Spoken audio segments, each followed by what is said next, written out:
জনচেতনা মঞ্চের ডাকে এক প্রতিবাদী সমাবেশ করলেন তিলোত্তমা তোমার জন্য। এতক্ষণ শিরোনাম দেখলেন, এবারে বিস্তারিত। জনচেতনা মঞ্চের ডাকে এক প্রতিবাদী সমাবেশ করলেন তিলোত্তমা তোমার জন্য। কলকাতা থেকে সমরেশ রায় ও শম্পা দাসের তথ্যচিত্রে ডেস্ক রিপোর্ট।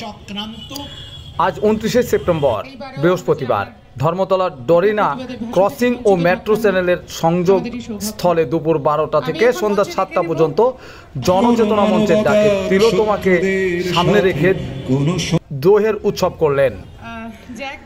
এই সমাবেশে উপস্থিত ছিলেন শিল্প সাহিত্যিক, কবি, অভিনেত্রী, অভিনেতা, আইনজীবী, ডক্টর, অন্যরা আরও অনেকেই।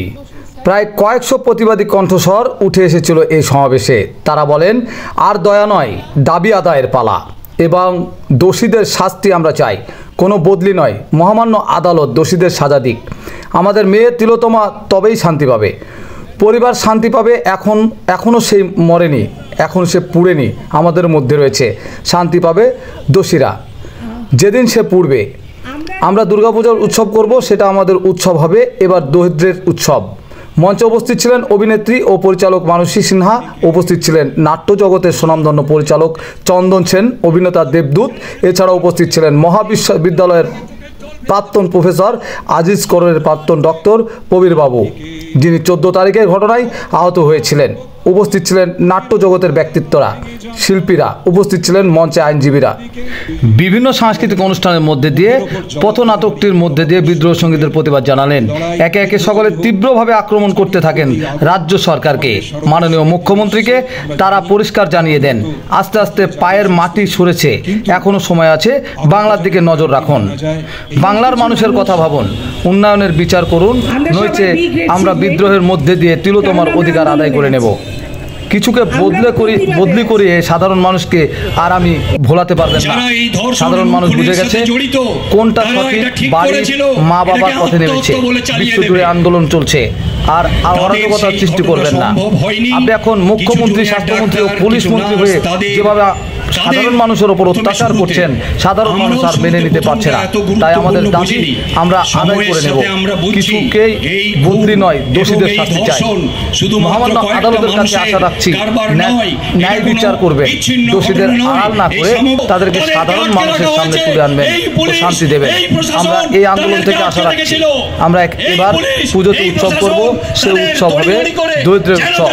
সন্ধ্যা 7টা পর্যন্ত এক একটি অনুষ্ঠানের মধ্যে দিয়ে মানুষের সামনে তুলে ধরলেন তিলোত্তমার স্বপ্ন ও তিলোত্তমার নৃশংস খুনের কাহিনী। বিভিন্ন জেলা থেকে কবি, সাহিত্যিক, ডক্টর, আইনজীবী এসে উপস্থিত হন। তাই আমরা আর উই ওয়ান্ট জাস্টিস চাই না, দাবি আদায় করব। Desk report, crime watch 24 Bangla TV.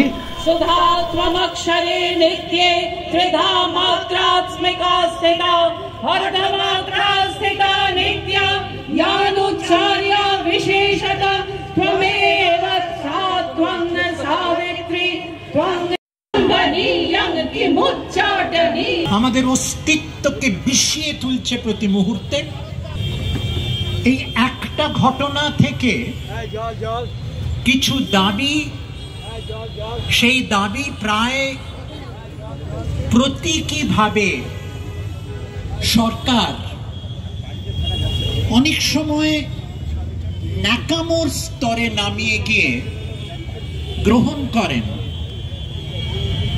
চা খাওয়ার নেমন্তন্ন করেন, উৎসবে ফিরে আসতে বলেন। এর নির্লজ্জতার কোনো ক্ষমা নেই এবং এর আড়ালে আরো বড় যে বিষক্রিয়া, যেটার দিকে আমি আপনাদের দৃষ্টি আকর্ষণ করব, যে সারা ভারতবর্ষ জুড়ে আমি তাদের একটা কথা বলছি, দাদা, দিদি, আমাদের ঘাড়ে পা রেখেই তো দাঁড়িয়ে আছেন। আমরা কিন্তু সরতে আরম্ভ করেছি আপনাদের চেয়ারের তলা থেকে। আপনাদের একটা একটা করে পায়া নড়বড়ে হয়ে যাচ্ছে, কিন্তু টেক কেয়ার।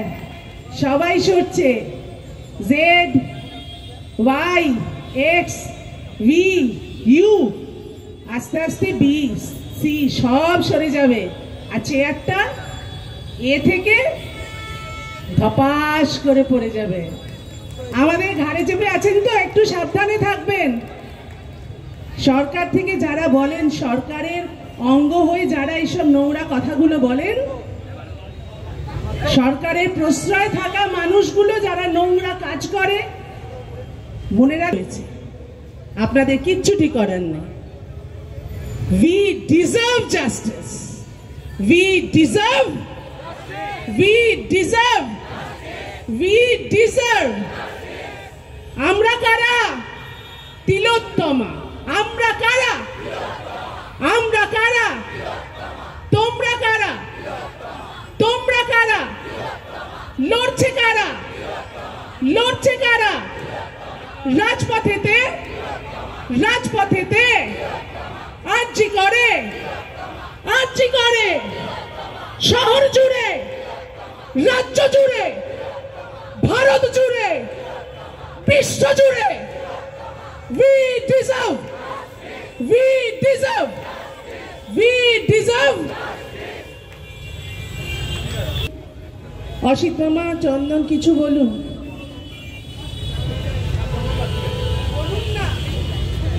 একটাই কথা বলার আছে, এক সহনাগরিকের কথা ধার করে বলি, সম্পূর্ণ হয়নি।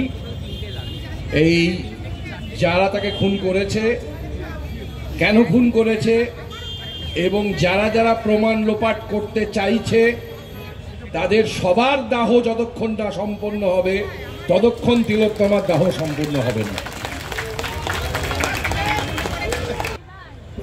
নয়, আর চাওয়ার দিন নেই দাদা।